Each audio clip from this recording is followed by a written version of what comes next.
পাঞ্জাব থেকে ভারত যদি পাকিস্তানে হামলা চালায় তবে শীঘ্রই হবে পাকিস্তানের প্রথম প্রতিরক্ষা। ভারতের বিরুদ্ধে ফের এমন আগুন ঝরা মন্তব্য করলেন গুরপতবন্তু সিং পান্নুন। তিনি পাঞ্জাবের খালিস্তান আন্দোলনের বিতর্কিত নেতা। পাকিস্তানের একটি জনপ্রিয় টক শোতে অংশ নিয়ে ভারতের বিরুদ্ধেই এমন হুঁশিয়ারি দেন এই ভারতীয় নাগরিক।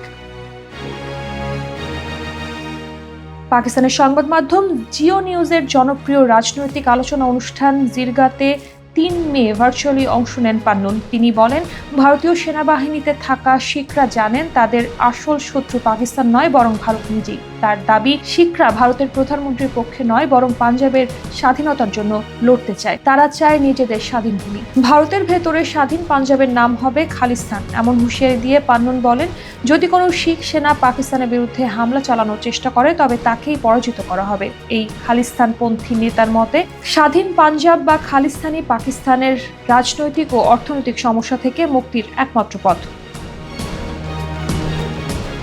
তার দাবি, পাঞ্জাবের স্বাধীনতা প্রতিষ্ঠা হলে পাকিস্তানের উন্নয়নও ত্বরান্বিত হবে। ভারতের সঙ্গে যুগের পর যুগ চলমান সীমান্ত দ্বন্দ্বও চুকে যাবে। এর আগেও একই দাবি করেছিলেন পান্নুন। এক ভিডিও বার্তায়ও তিনি বলেছিলেন, ভারতের যে কোনো সামরিক আগ্রাসনের বিরুদ্ধে পাকিস্তানের পাশে দাঁড়াবে পাঞ্জাব ও খালিস্তানপন্থী নেতারা। তার ভাষ্য, গোটা শিখ সম্প্রদায় পাকিস্তানের পক্ষে লড়বে যদি ভারত যুদ্ধ শুরু করে।